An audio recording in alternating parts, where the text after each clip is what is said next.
ये है राजनगर। राजनगर के इस महल में राजा बलवंत रहता था। राजा बलवंत बहुत ही अच्छा इंसान था, इंसाफ पसंद था। राजा बलवंत की एक बीवी और एक बेटी थी। उसकी बेटी बहुत उदास रहती थी। राजा बलवंत की एक ही बेटी थी और वो उसे बहुत प्यार करता था। वो उसको कहीं बाहर आने जाने नहीं देता था क्योंकि राजा बलवंत के बहुत सारे दुश्मन थे। शहजादी कभी कभी महल के बाग में घूम लेती थी। एक रोज शहजादी महल के बाग में खड़े होकर सोचने लगी, ये कैसी जिंदगी है। मैं कहीं बाहर भी नहीं जा सकती। इससे अच्छा तो मैं किसी आम आदमी की बेटी होती। मैं बाहर घूम फिर तो सकती थी। शहजादी ने अपनी माँ को कहा, माँ, ये कैसी जिंदगी है। मैं कहीं बाहर भी नहीं जा सकती। आप बाबा को बोल के देखें। मैं बाहर घूमना चाहती हूँ। मैं यहाँ महल में बोर हो जाती हूँ। बेटा, तुम्हें पता है कि तुम्हारे बाबा के बहुत दुश्मन हैं। तुम बाहर नहीं जा सकती, लेकिन मैं फिर भी तुम्हारे बाबा से बात करके देखूंगी। देखते हैं वो क्या कहते हैं। रानी ने राजा से डरते डरते कहा, राजा बलवंत, मुझे आपसे बात करनी है। हाँ बोलो रानी, क्या बात है? शहजादी बहुत बोर हो जाती है इस महल में। हम उसे कहीं आने जाने भी नहीं देते। अगर आप उसे इजाजत दें तो वो कहीं घूम फिर आए। ये सुन के राजा बलवंत गुस्से में आ गया। वो बोला, तुम्हें पता है कि हमारे कितने दुश्मन हैं। मैं ऐसा बिल्कुल नहीं कर सकता। शहजादी मेरी एक ही इकलौती बेटी है। मैं कैसे उसे जाने दूं, जबकि मुझे पता है कि बाहर मेरे कितने दुश्मन हैं। लेकिन शहजादी बहुत उदास है। वो चाह रही थी कि वो कहीं बाहर घूम ले। अगर हम उसके साथ चले जाएं तो आपको भी कोई मसला नहीं होगा। ये सुन के राजा थोड़ी देर खामोश हो गया, फिर बोला, ठीक है, कल चलते हैं। मैं और तुम भी उसके साथ चलेंगे और हमारे साथ सिपाही भी होंगे। राजा का फैसला सुन के रानी बहुत खुश हुई। मैं अभी जाकर शहजादी को बताती हूँ। वो भी ये सुन के बहुत खुश हो जाएगी। दूसरी तरफ शहजादी महल के बाग में घूम फिर रही थी। उसे सबका ख्याल रखने का बहुत शौक था। एक दिन एक बुढ़िया महल के बाहर खड़ी थी। बेटी, मुझे कुछ खाने को दे दो। 3 दिन हो गए मैंने कुछ खाया ही नहीं। शहजादी राजा बलवंत की तरह बहुत रहमदिल थी। अम्मा जी, तुम्हें जब भी भूख लगे यहाँ आ जाया करना। तुम खाने की फिक्र बिल्कुल नहीं करना। ये कहकर शहजादी ने बुढ़िया को कुछ फल दे दिए। रानी जब शहजादी के कमरे में आई, बेटा, मेरे पास तुम्हारे लिए बहुत अच्छी खबर है। शहजादी उदासी से बोली, इस महल में क्या ही अच्छा हो सकता है। तुम चाहती थी ना कि महल से बाहर घूमने जाओ। मैंने तुम्हारे बाबा से बात की है और वो मान गए हैं कि हम सब तुम्हारे साथ घूमने जाएंगे। ये सुन के शहजादी हैरान रह गई। क्या वाकई बाबा मान गए हैं कि हम सब घूमने जाएंगे? हाँ बेटा, तुम्हारे बाबा मान गए हैं। अब चलो सो जाओ, हमें सुबह जल्दी निकलना है। सुबह राजा बलवंत अपनी बीवी और बेटी के साथ महल से निकल गए। राजा बलवंत के साथ कुछ सिपाही भी थे। राजा बलवंत एक दरिया के किनारे आके रुक गया। दरिया का नज़ारा देख के शहजादी बोली, अरे वाह, ऐसा नजारा तो मैंने अपनी जिंदगी में नहीं देखा। कितना खूबसूरत समा है। रानी भी इतना खूबसूरत नज़ारा देख के बहुत खुश थी। वाकई ये बहुत ही खूबसूरत दरिया है। रानी ने कहा कि हम कुछ देर यहीं रुकते हैं, फिर आगे चलेंगे। राजा बलवंत और रानी बातों में मसरूफ हो गए। शहजादी नज़ारा देखते देखते आगे बढ़ने लगी। वहां खड़े एक सिपाही ने कहा, शहजादी, आप आगे नहीं जाएं। आगे घना जंगल है, कहीं आप रास्ता ना भटक जाएं। सिपाही की बात पे शहजादी ने जवाब दिया, तुम मेरी फिक्र नहीं करो, मैं कहीं नहीं जा रही, मैं सिर्फ ये नज़ारा देख रही हूँ।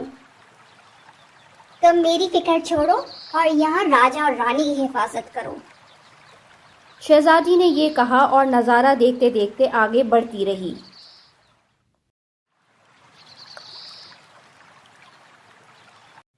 शहजादी को पता ही नहीं चला कि वो कब जंगल में आ पहुंची। अरे ये क्या, मैं ये कहाँ आ गई हूँ? ये तो पूरा जंगल है। उस सिपाही ने सही कहा था कि कहीं मैं रास्ता न भटक जाऊं। अब मैं वापस अपने बाबा के पास कैसे जाऊंगी? मुझे तो यहाँ के रास्ते भी नहीं पता। मैं किस मुसीबत में फंस गई हूँ। दूसरी तरफ जब राजा बलवंत और रानी को पता चला कि उनकी शहजादी दरिया के किनारे नहीं है तो वो बहुत परेशान हो गए। राजा बलवंत ने सिपाहियों से गुस्से में कहा, तुम कहाँ मरे थे? तुम्हें पता नहीं चला कि शहजादी कहाँ गुम हो गई? उनमें से एक सिपाही ने राजा से कहा, राजा साहब, मैंने शहजादी को रोकने की कोशिश की थी, लेकिन उन्होंने मेरी बात नहीं मानी। राजा बलवंत बहुत परेशान हो गया था। उसने सिपाहियों को हुक्म दिया, जाओ, जाके मेरी बेटी को ढूंढ के लेकर आओ। वो यहीं कहीं जंगलों में फंस गई होगी, उसे तो रास्ता भी नहीं पता। जाओ और जाके ढूंढ के लाओ मेरी बेटी को। दूसरी तरफ शहजादी चल चल के अब बहुत दूर आ चुकी थी। मैं क्या करूं? अब तो मैं चल चल के भी थक गई हूँ। मुझे तो कहीं से भी दरिया का रास्ता नहीं मिल रहा। मैं तो बहुत बुरी मुसीबत में फंस गई हूँ। बाबा भी बहुत गुस्से में होंगे। शहजादी चलते चलते एक जगह रुक गई। वो अब बहुत थक चुकी थी, उसे और चला नहीं जा रहा था। मुझसे अब बिल्कुल नहीं चला जा रहा। मैं क्या करूं? मुझे तो कहीं रास्ता भी नहीं मिल रहा। बहुत जल्द रात भी हो जाएगी और अंधेरे में तो और रास्ता नहीं मिलेगा और इस जंगल के जानवर भी बाहर आ जाएंगे। बाबा ठीक ही कहते थे कि मैं महल में ही ठीक थी। मैंने पता नहीं क्यों बाबा से जिद की। शहजादी को परेशान देख के वहां बैठा एक बंदर बोला, शहजादी, तुम परेशान क्यों हो? बंदर को बोलते हुए शहजादी बहुत हैरान रह गई। क्या क्या तुम इंसानी जबान भी बोल सकते हो? बंदर ने जवाब दिया, हाँ, मैं तुम्हारी जबान में भी बात कर सकता हूँ, लेकिन तुम मुझे बताओ कि तुम इतनी परेशान क्यों हो? मैं राजा बलवंत की बेटी हूँ। मैं राजा और रानी के साथ दरिया के किनारे घूमने आई थी। मैं चलते चलते रास्ता भटक गई हूँ और अब मुझे समझ नहीं आ रहा कि मैं अपने बाबा के पास वापस कैसे जाऊँ। ये सुन के बंदर बोला, अगर तुम चाहो तो मैं तुम्हारी मदद कर सकता हूँ। तुम मेरी मदद कैसे करोगे? क्या तुम मेरे बाबा के पास मुझे छोड़ आओगे? हाँ, मैं तुम्हें तुम्हारे महल तक छोड़ आऊंगा, लेकिन उससे पहले तुम्हें मेरी मदद करनी होगी। ये सुन के शहजादी हैरान रह गई। तुम्हारी मदद? भला मैं तुम्हारी क्या मदद कर सकती हूँ? असल में मैं एक बंदर नहीं बल्कि इंसान हूँ। यहाँ जंगलों में एक बुढ़िया रहती है। उस बुढ़िया ने मुझे बंदर में बदल दिया। अगर तुम मेरी मदद करो और उस बुढ़िया के गाड़ से वो सुनहरा सेब ला दो तो मैं फिर से इंसान बन जाऊंगा और फिर मैं तुम्हारी भी मदद कर सकता हूँ। ये सुन के शहजादी थोड़ी देर खामोश हो गई। सोचने के बाद शहजादी ने कहा, ठीक है, मैं तुम्हारी मदद करूंगी, लेकिन फिर तुम्हें भी मेरी मदद करनी होगी। लेकिन याद रहे कि ये जंगल बहुत घना है और उस बुढ़िया का भी नहीं पता कि वो कितनी तेज है। तुम फिक्र मत करो, मैं रात होने से पहले वो सुनहरा सेब लेकर आऊंगी। तुम मेरा यही इंतजार करना। शहजादी गार के तलाश में बहुत घने जंगल में आ पहुंची। मैं ये कहाँ आ गई हूँ? मैं तो वैसी रास्ता भूल गई थी। अब मैं वो गार कैसे ढूंढूंगी? यहाँ तो इतना अंधेरा है, कुछ दिख भी नहीं रहा। राजा और रानी दोनों ही बहुत परेशान थे। क्या हुआ सिपाहियों, कुछ पता चला शहजादी का? राजा साहब, हमने शहजादी को हर जगह ढूंढ लिया, उनका कुछ पता नहीं। राजा ने जवाब दिया, कैसे निकम्मे सिपाही हो तुम लोग, तुम्हें एक शहजादी नहीं मिल रही। मेरा ये हुक्म है कि मुझे रात होने से पहले पहले शहजादी महल के अंदर चाहिए। रानी भी वहां खड़ी हुई अपनी बेटी का इंतजार देख रही थी। क्या हुआ राजा बलवंत? शहजादी का कुछ पता चला? नहीं, अब तक कुछ नहीं पता चला। ये सब तुम्हारी वजह से हुआ है। मुझे पता है कि इसको महल में ही रखना कितना बेहतर है, लेकिन तुम्हारी वजह से हम घूमने गए और ये सब कुछ हुआ। शहजादी गार के तलाश में फिरते फिरते अब बहुत दूर आ गई थी। मैंने बहुत बड़ी गलती की उस बंदर की बात मान के। मुझे खुद ही महल का रास्ता तलाश कर लेना चाहिए था। अब मैं कहाँ से उस गार को ढूंढूं? मुझसे तो अब मजीद चला भी नहीं जा रहा। मैं किस मुसीबत में फंस गई हूँ। आखिरकार शहजादी को वो गार मिल ही गया। शुक्र है कि ये एक गार नजर आया। पता नहीं कि ये उस बुढ़िया का गार है भी या नहीं। चलो अंदर जाके देखती हूँ। गार के अंदर आके शहजादी डर सी गई। मैं ये कैसी जगह पर आ गई हूँ? यहाँ तो कुछ समझ ही नहीं आ रहा। कैसे इस गार में उस बुढ़िया को ढूंढूं? कहीं अब मैं इस गार में ही ना फंस जाऊं। शहजादी बुढ़िया को ढूंढते ढूंढते आगे बढ़ती रही। आखिरकार शहजादी को बुढ़िया मिल ही गई। एक अंधेरे कमरे में एक बुढ़िया सो रही थी। बुढ़िया को देख के शहजादी बहुत हैरान रह गई। शहजादी ने सोचा, अरे ये तो वही बुढ़िया है जो हमारे महल में आती है। अच्छा, तो जब ही ये इतने फल लेकर जाती है महल से। शहजादी ने फौरन से वो सुनहरा सेब अपने पास छुपाया और वहां से भाग गई।